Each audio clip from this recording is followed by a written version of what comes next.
সাধারণ মানুষ ব্রত উপবাস বা পূজা পাঠাদির আগে ঠাকুরমশাইকে জিজ্ঞেস করেন যে ঠাকুরমশাই এই সময় নিরামিষ আহারের মধ্যে কি কি খেতে পারবো বা কি কি খাওয়া চলে।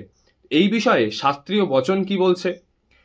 ইক্ষুরাসা পয়ঃ পানম তাম্বূলম ফলমৌষধম ভক্ষ ইত্বা তু কর্তব্যা স্নান দানাদি ক্রিয়া।